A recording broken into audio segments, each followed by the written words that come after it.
Welcome to the Kinks and Beatles Daily Deep Dive. I am your host, Tony Fry, and today we are on episode 245, where we're talking about Heart of the Country by Paul McCartney.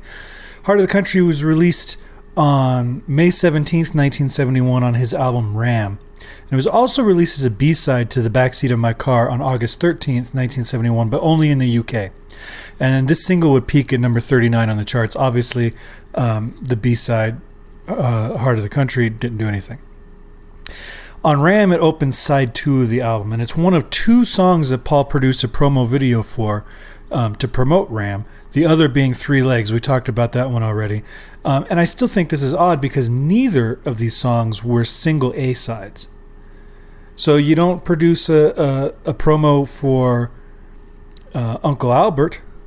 You don't produce a promo for The Backseat of My Car. These are A-side singles, but Three Legs and Heart of the Country we get promos for. It seems odd to me. It's also one of the few quiet moments of this album. We've talked a lot about how side 1 is very electric guitar driven. There's a lot of like blues shuffles and guitar solos, and even though it's a very stripped back unpolished band sound that he's going for here, it's still very loud. Right, this is a blasting album, and so to open side 2 with this quiet moment right before we get into the next song, which is Monkberry Moon Delight, it's kind of an interesting choice. Recording began on November 16th, 1970, which was the same session that they did Smile Away, the song that closed side 1 that we just talked about a couple days ago. For the recording, the acoustic guitar was tuned down a full step, which is exactly what he did with Yesterday. You'll remember when we talked about that, I told you that he tuned it down and then put a capo on. No, he didn't use a capo. He played it in the shapes of G. But because the guitar was tuned down a whole step, it sounds in F. So if you're playing along with a normally tuned guitar, you got to play in F. But he's playing G shapes, which are a whole lot easier to maneuver on those chord changes. He's doing the same thing here. Here it's for a tonal reason, just to give the guitars a different sound. Because if you're starting to hit like those drop Ds on the low string, that sounds different. Even if you don't know what it is that you're hearing, you know immediately that it sounds different because you're not used to hearing those tones out of the guitar. Denny Seiwell played, he's the drummer, he played a plastic trash can with a bass pedal, taped his hi-hat cymbals shut so they didn't have any kind of resonance at all, and he replaced his snare with a thin sheet of metal that he played with brushes. Musically, it's a pretty simple song. I've seen it written that it's in D minor, and honestly, I don't know where these things come from or how they just sustain on the internet, why nobody corrects them. It's not in D minor at all. The song's verse is in G minor. And like he does on another song we recently spoke about, I don't remember which one, but he alternates between natural minor and harmonic minor, which doesn't change all the chords, but it does change a few of them. And so he's pulling from different tonal centers that are all revolving around G minor. So he starts the verses, it's B flat major to D minor to G minor. And then he goes back to B flat major to D7 to G minor. So in other words, that's a 3-5-1, 3-5-7-1. All right. And you'll notice that even though I said 5 twice, one time I said D minor, one time I said D7. So the D minor is the 5 chord in a natural scale. In any natural scale, the 5 is actually a minor chord. On the second D chord, which is a D7, which is a major chord, that comes from the D harmonic minor, or melodic minor, but we're going to say harmonic minor for a few reasons. So in the case of harmonic minor or a major scale, we know this, the 5 is major and the 7 makes it a dominant chord. So it's a cool little device that he seems to be fond of at this point in his songwriting because he's using it a lot.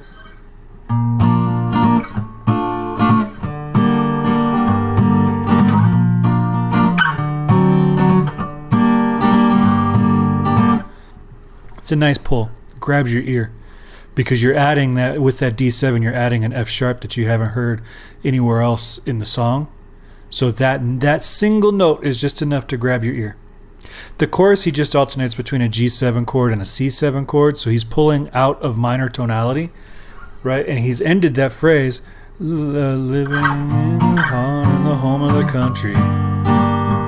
He's ending it on a G minor, and then going to a G7. Home of the country where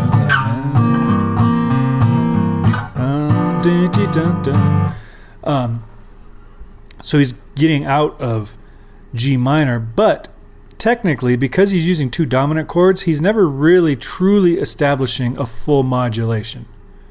He's you could almost say he's just cycling back and forth between that G7 and the C7. Because this G7 comes from the key of C, but the C7 comes from the key of F. So take with that what you will. And then he ends it on a C9.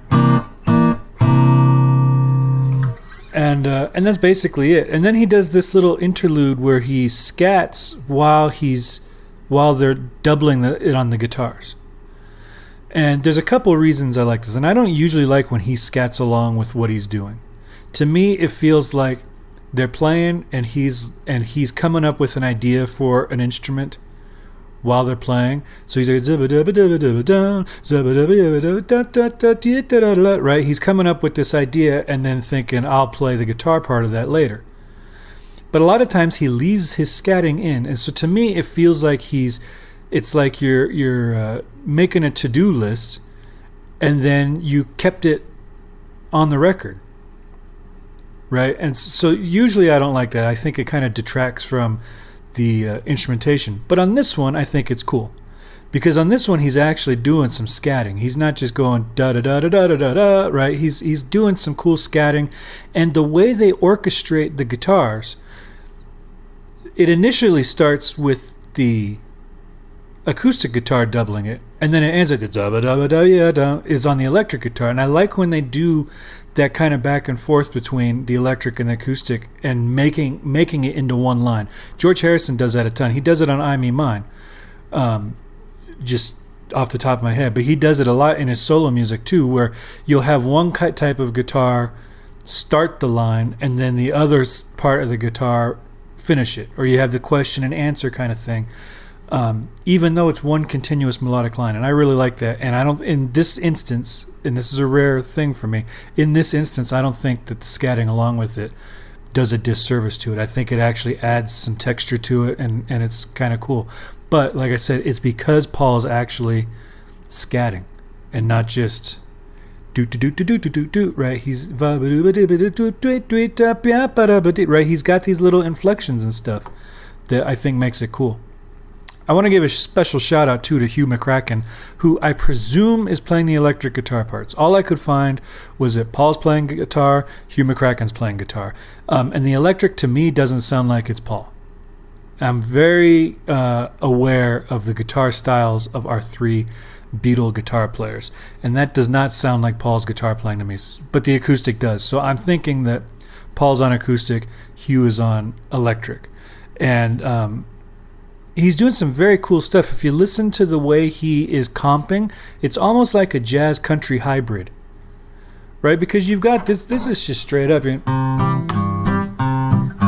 right? That's just straight up country type guitar playing, and that's what we've got. This song is built on that style of guitar playing, but he's doing like these long notes and these comping things that really kind of blend into a jazz country hybrid, and I think it sounds great. And the tone on his guitar and the tone on the electrics throughout this whole album are very appealing to me. But on this song, I think it's just the perfect tone because it's clearly an electric guitar, but it's not super brash or harsh, and it doesn't sound country. This is part of where the jazz influence comes from, I think, is it's got a very mellow tone to it.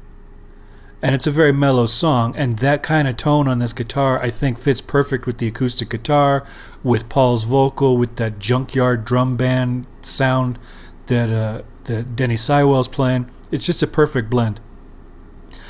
I personally enjoy this song quite a bit, but with the exception of Ram On, this may be my least favorite track on the album. And that really speaks to the quality of this album because, I mean, even the best album ever made, you've got one track that is the least favorite. And it might be a track you love, and that's the case with this one. I think if it had gone on any longer, I might have a different view on it because I think it clocks in at like just at 2 minutes. So it's short and sweet, and then you're right into Monkberry. But I do like this one. I think it feels misplaced stylistically on this album, and that might be why it's low on my list for this album. But I also think that might be due to the sequencing of the tracks, because side one, you've got all these electric songs, and you don't have any real quiet moments, right? It's all very electric and lots of backing vocals, and while it's not overproduced, they are more produced than this song. And then you've got this one that opens side two. Well, you've already established side one that this is a rock album, and now you're throwing this in. Maybe if this song had come in somewhere on side one, maybe swap this song with like Dear Boy, I might have warmed up to it a little bit more, because then you're establishing that the album is a little bit of everything, right? And I talked about this in the last episode, is that side one is very stylistically, this is the statement we're making, and then side two is a little bit more varied.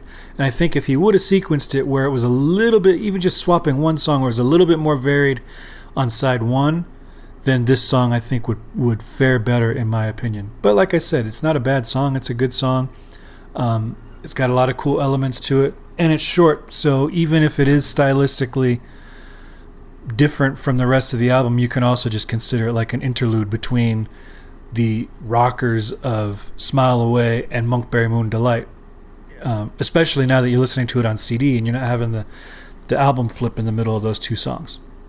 What do you think about this one? Leave a comment on the YouTube video, or you can get a hold of me by calling 925-494-1739. I'll play your voicemail on a future episode, and you can email me kinksandbeats@herohabit.com. And of course, you can always swing to herohabit.com for all the information on this podcast / YouTube series, and make sure to subscribe to the YouTube channel.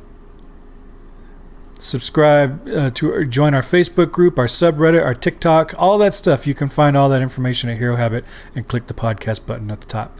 Tomorrow we are back to the Kinks.